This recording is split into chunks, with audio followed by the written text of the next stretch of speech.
Khenjiwe TV. Silana-ke kwaMashu namhlanje size kuMagumede owenza i-traditional attire. Njengoba ningibona nje ngigqokile ngimuhle kunje, siya kuyena-ke manje siyozwa kabanzi ngengubo zakhe azenzayo ezinhle.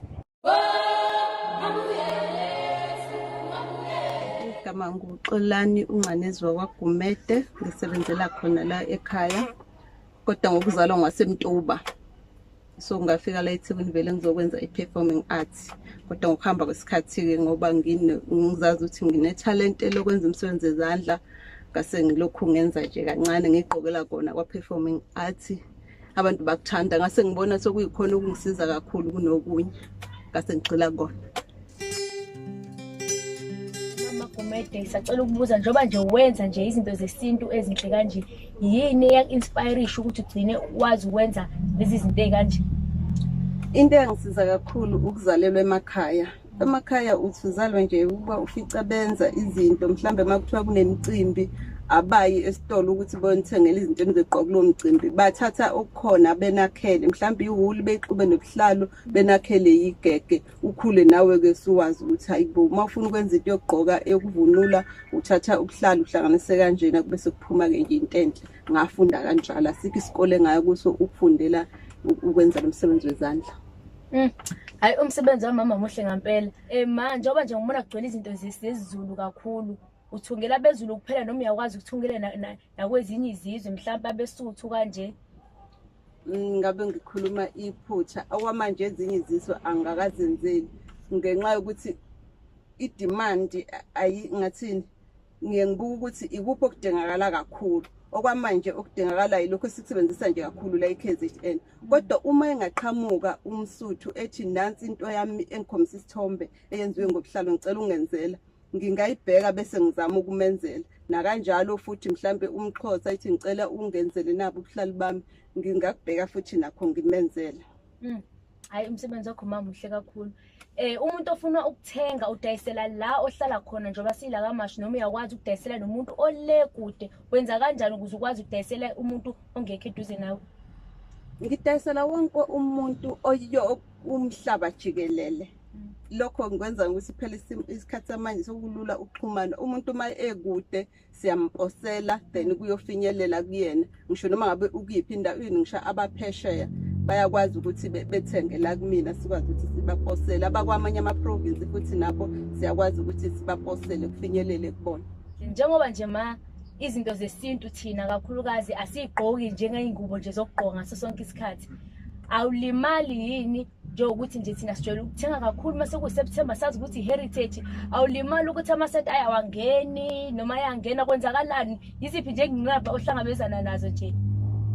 Ya, lokho kuyenzeka, okuyiphutha nokho ukuthi sibe abaZulu abaqotho nge-Heritage Month, kanti kumele nje ube mZulu nje unyaka wonke, insuku zonke. Kodwa-ke ngesikhathi sekuthi impilo phela sizaphucuka, likho iphutha lapho kuyenzeka ukuthi siyagqoka ey'tolo then bese kuthi uma kwesikhathi senyanga yamagugu bese sikhumbula ukuthi singobani, sivunule. Lokho-ke nami kuyenzeka ukuthi-ke ngekhathi kungayona i-Heritage Month amasenti ayethe ukungangeni, kodwa nge-Heritage Month ayikuba ngcono kakhulu ngoba abantu beza ngobuningi bekhumbula amasiko abo befuna ukogubha usuku lomhla ka-24 September. Ma, yiphi i-advice ungayinika umuntu osekhaya osemusha ngalezi zinto ezinhle ozenzayo nje kanje? Noma ayingoba nakho yenziwa wogogo, ayikhethile nje, yiphi advice ungayinika umuntu omusha ofuna ukwenza ibhizinisi enjengaleli lakhe elihle kanje? Ngingathi wonke umuntu uyabenza ubuhlalo. Mina ngize ngaqeda ukufunda isikole ngifundisa mina ngemali yobuhlalo ngoba emakhaya ngikhuluma nje iqiniso kithi babede bengakholeli ukufundiseni intombazane, kodwa ngoba mina benginothando lesikole ngizamile ukuthi ngikwazi ukuthi ngizenzele amasenti ukuze ngikwazi ukuqhubeka nemfundo, ngoba ngaleso sikhathi mina ngifunda bengakabikho lento yokuthi kukhona ekulezi kahulumeni khona abakhokhayo khona abangakhokhi, bekhokha wonke umuntu. Mina bengigida ingoma, ngithola imali, ngenza ubuhlalo, ngidayisela othisha esikoleni, ngaze ngaqeda isikole ngeza la eThekwini ngaze ukwenza i-performing arts ngoba bengivele ngiyenza nasemakhaya, kodwa ngoba besitshethi sigida ingoma ngiwenza futhi nomsebenzi wezandla ukuthi kodwa ukuthi ngizenzela mina ukuthi ngigqoke uma ngiyosina emicimbini emakhaya. So wonke umuntu engabenza ubuhlalo ngisho umncane kangakanani. Mina ngaqala ukubona ubuhlalo, ngiqala ukuvela, uqala ukubona, ngabona ubuhlalo bukhona ekhaya. Umama wayisangoma ezenzela izinto zakhe zokubhinca for ukungoma nathi sithathe ubuhlalo obusalayo sizenzele sigqoke kwasukela lapha ngaze ngibheke emuva kuze kube manje. Ake bakwethu nizwele ukuthi lezi zinto ezincane eziseduze kwethu ehleli nazo yizona ezisilethela imali akudingi ukuthi uziyele kude nami mhlawumbe ngelinanga nawe ungafana nomama Magumede.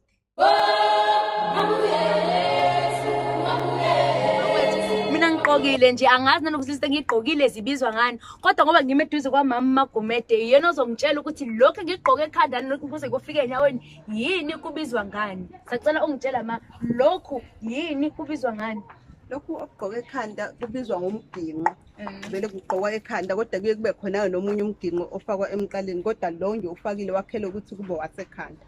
Okay, lokho ke ma kona lokho kwasemqaleni kubizwa ngesiyaya igama lakhe esizulwini noma ke khona amagama lawo kubizwa ngawo manje kodwa nje igama langampela lesizulu isiyaya. Yebo. Njoba ngusomandla ke nje lana lokho. Ayi ngoba nje umuhla nje la engalweni sesithi uqizile nje engalweni. Oqizile ufaka iqhizu uqizile engalweni. Yebo. Lokhu okusabhangela sathi amabhangela. Yebo, igama lesilungu kwathi amabhengelo kodwa esizulwini likhona igama lazo kuthiwa amasongo lawo. Amasongo. Yebo nje bekukhona lesisho sithi amasongo kasigonyela. Usigonyela angazi kodwa asiye indaba kasigonyela siqhube nokuhlala kodwa nje kwakususela ekuthenini amasongo. Yebo. Okay. Lokho ngikufaka eqolo.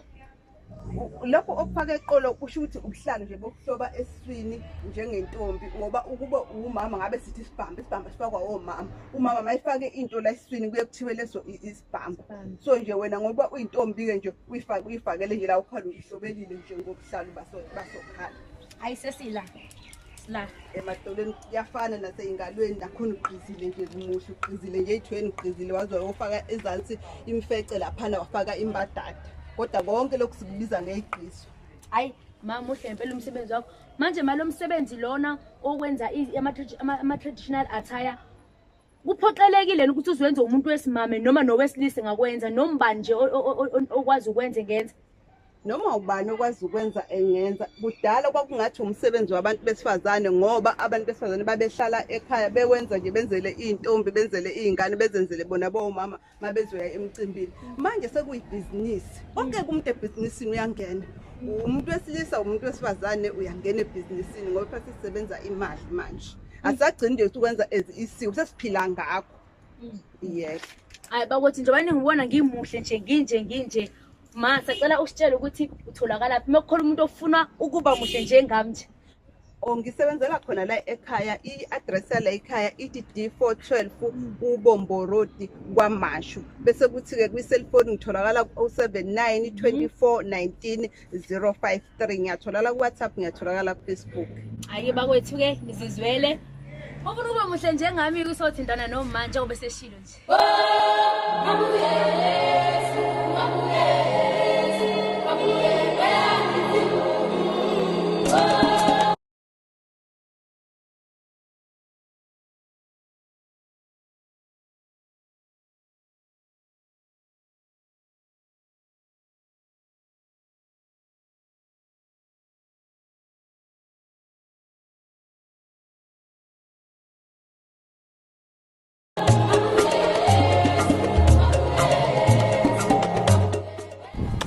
Bakwethu nibonile izinto ezinhle ezikhonjiswa uMagumede thina sithenjiwe TV na ke sesiyahamba ungakhohlwa ukusubscribe mina